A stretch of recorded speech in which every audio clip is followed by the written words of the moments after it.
بسم اللہ الرحمن الرحیم۔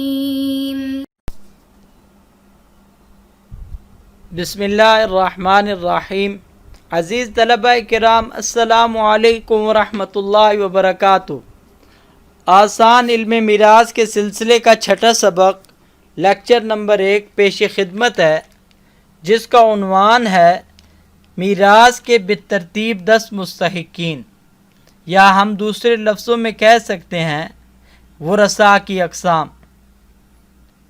دوستو، پچھلے سبق کے اندر ہم نے ترکہ کے متعلقہ 4 حقوق کا جائزہ لیا تھا، جس کا خلاصہ یہ تھا کہ ترکہ کو سب سے پہلے میت کے کفن دفن پر خرچ کریں گے، پھر اس کے بعد میت کا کوئی قرضہ ہوگا تو وہ اتاریں گے، پھر تیسرے نمبر پر اگر میت کسی کے لیے کوئی وصیت کر گیا ہو تو اس کے تہائی مال سے ادا کریں گے، پھر چوتھے نمبر پہ جو مال باقی بچے گا تو اس کو میت کے ورثاء کے درمیان قرآن و سنت کے ضابطوں کے مطابق تقسیم کریں گے۔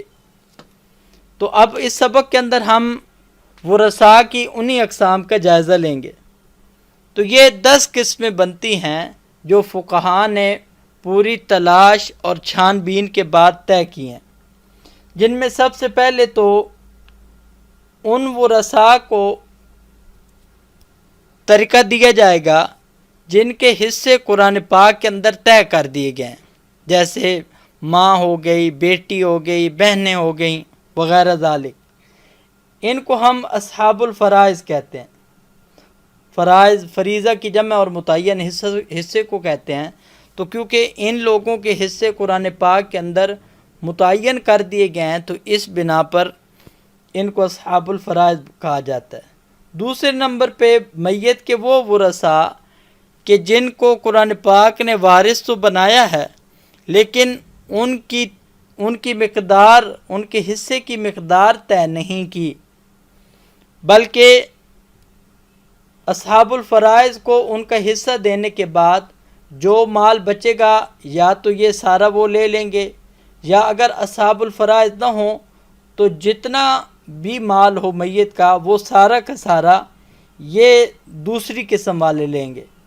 اس قسم کو ہم عصبات نسبیہ یا نسبی عصبات کہتے ہیں۔ دوستو، تیسری قسم ورثاء کی وہ ہے جن کو ہم غیر متعین حصص والے سببی ورثاء کہتے ہیں۔ ان کا اصطلاحی نام عصبات سببیہ ہے۔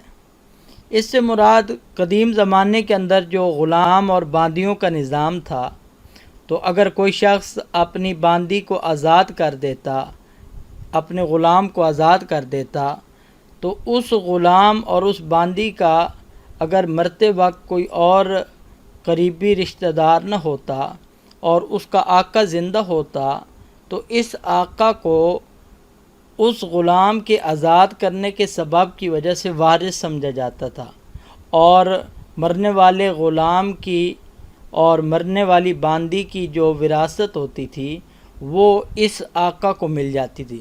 اسی طرح اس کے برعکس بھی ہوتا تھا، یعنی اگر کوئی آقا آزاد کرنے والا فوت ہوتا اور اس کا کوئی قریبی رشتہ دار نہ ہوتا اور اس کا کوئی آزاد کردہ غلام ہوتا تو اس آزاد کردہ غلام کو وارث شمار کیا جاتا تھا۔ تو بہرحال یہ قسم آج موجودہ دور کے اندر تو کیونکہ اس کی کوئی صورت نہیں ہے، تو اس کو ہم کیونکہ علم میراث کی اقسام میں اس کا شمار ہوگا ورثاء کی اقسام میں، تو اس لیے ہم علمی طور پر اس کو ذکر کریں گے۔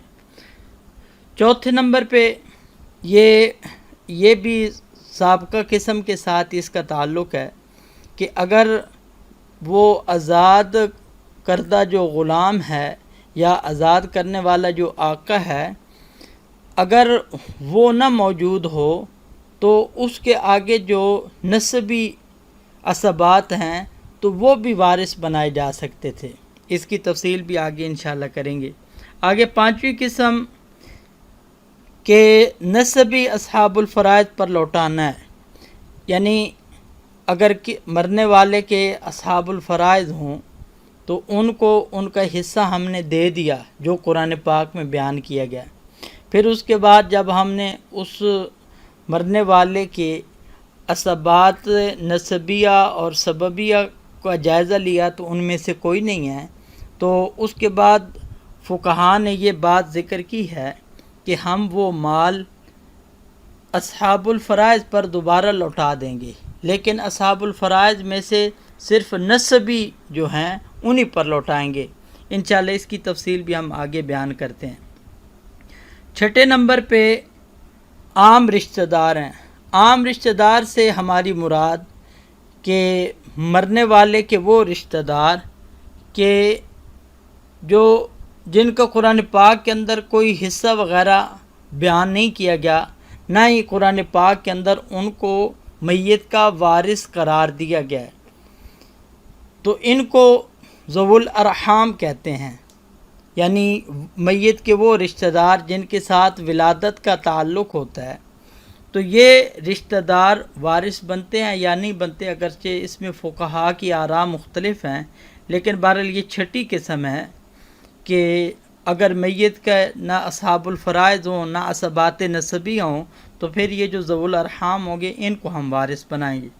7ویں نمبر پہ جی پیار والے۔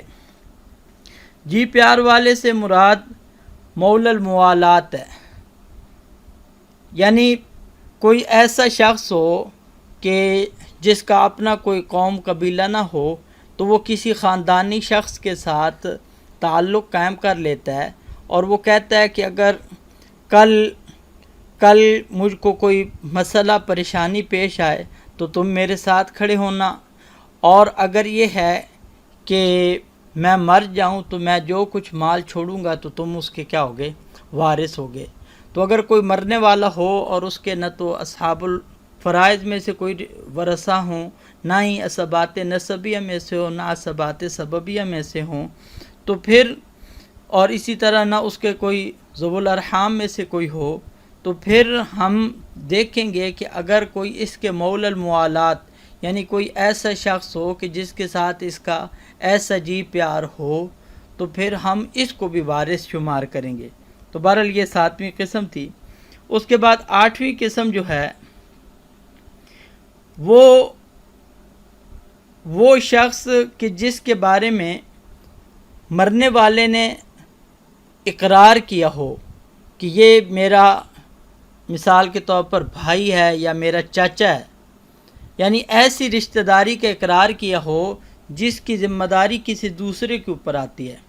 اس کو اصطلاحی الفاظ کے اندر ہم کہتے ہیں کہ مقر لہو بنسب محمول علی الغیر، یعنی کسی شخص کے بارے میں مرنے والے نے ایسی رشتہ داری کا اقرار کیا ہو جس میں نسب کسی اور پر ثابت ہوتا ہے۔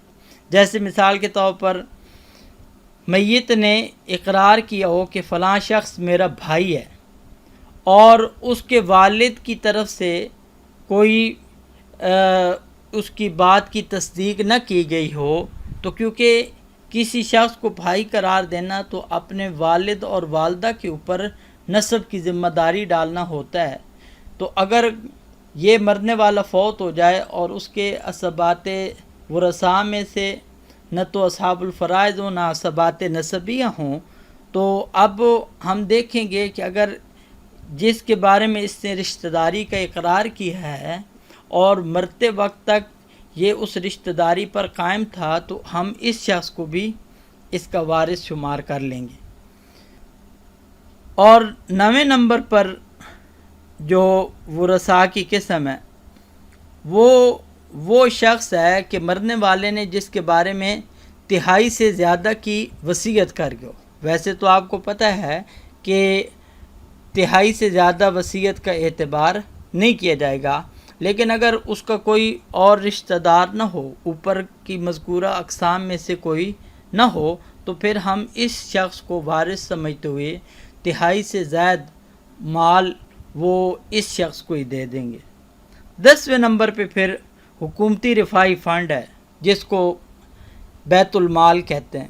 بیت المال یہ وہ حکومتی محکمہ ہوتا ہے جس کے ذریعے سے عام لوگوں کی ضروریات اور ان کی پریشانیوں کو دور کیا جاتا ہے اور عوام الناس کے اوپر وہ پیسہ خرچ کیا جاتا ہے. تو یہ بیت المال کا نظام ہے. تو دوستو اب ہم ان ورثاء کی اقسام کا تفصیلی جائزہ لیتے ہیں. تو سب سے پہلے اصحاب الفرائض کو دیکھتے ہیں. فرائض یہ فریضہ کی جمع ہے. اسی طرح ان کو اصحاب الفروض بھی کہتے ہیں. تو فروض جو ہے وہ فرض کی جمع ہے. فرض اور فریضہ کا معنی ہوتا ہے متعین حصہ. تو یہ ورثاء کی وہ قسم ہے کہ جن کے حصے قرآن و سنت یا اجماع سے متعین ہو گئے ہیں. تو ان اصحاب الفرائض کی جو تعداد ہے یہ 12 افراد ہیں.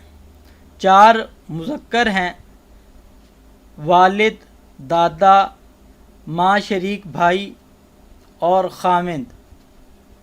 یہ 4 مذکر اصحاب الفرائض ہیں اور 8 مؤنث ہیں جن میں بیوی، بیٹی، پوتی، حقیقی بہن، باپ شریک بہن، ماں شریک بہن، ماں اور دادی نانی.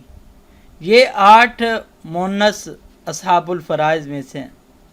اصحاب الفرائض کی 2 قسمیں ہیں. ان 12 میں سے 10 اصحاب الفرائض وہ ہیں جن کا آپس میں جو تعلق ہے وہ نسب کی بنیاد پر ہے. تو وہ 10 ہیں. اور 2 اصحاب الفرائض کے افراد ایسے ہیں جن کا آپس میں تعلق وہ سبب کی بنیاد پر ہے، یعنی کہ نکاح کے سبب کی بنیاد پر. تو وہ شوہر اور بیوی ہیں. اور آپ کو پتہ ہے کہ نکاح کا جو تعلق ہے وہ موت تک رہتا ہے اور موت کے بعد نکاح کا تعلق ختم ہو جاتا ہے. اسی بنا پر آگے ہم آپ کو بتائیں گے کہ اگر لوٹانا ہو اصحاب الفرائض پر تو صرف اور صرف جو نسبی ہوں گے انہی پر لوٹائیں گے اور جو سببی ہوں گے ان کے اوپر نہیں لوٹائیں گے. دوسری قسم کی تفصیل یہ ہے کہ نسبی عصبات وہ ورثاء کی قسم ہے کہ والد کی نسبت سے ایسے نسبی ورثاء جو اصحاب الفرائض سے بچ جانے والا مال لیتے ہیں، اور اگر کوئی صاحب فرض نہ ہو تو سارا ترکہ انہی کو مل جاتا ہے. یہ جیسے کہ باپ دادا. تو اگر میت کا ورثاء میں والد ہو یا دادا ہو تو اس صورت میں اگر اور کوئی وارث نہ ہو تو سارا کا سارا مال میت کے والد کو مل جائے گا. اور اگر کیا ہو کہ میت کا کوئی صاحب فرض وارث موجود ہو، جیسے مثال کے طور پر اس کی بیٹی موجود ہے، تو بیٹی کو اس کا حصہ دینے کے بعد باقی جو مال بچے گا وہ اس میت کے والد کو دے دیں گے. اسی طرح بیٹا پوتا، اسی طرح بھائی بھتیجا، اسی طرح چچا اور چچا زاد بھائی. اسی طرح بعض صورتیں ایسی بھی ہوتی ہیں جس کے اندر مرنے والے کی بہنیں اور اس طرح مرنے والے کی بیٹیاں بھی کیا بن جاتی ہیں، وہ عصبات نسبیہ میں شمار کی جاتی ہیں. تو انشاءاللہ پھر اس کے مقام پر ہم اس کی تفصیل کریں گے.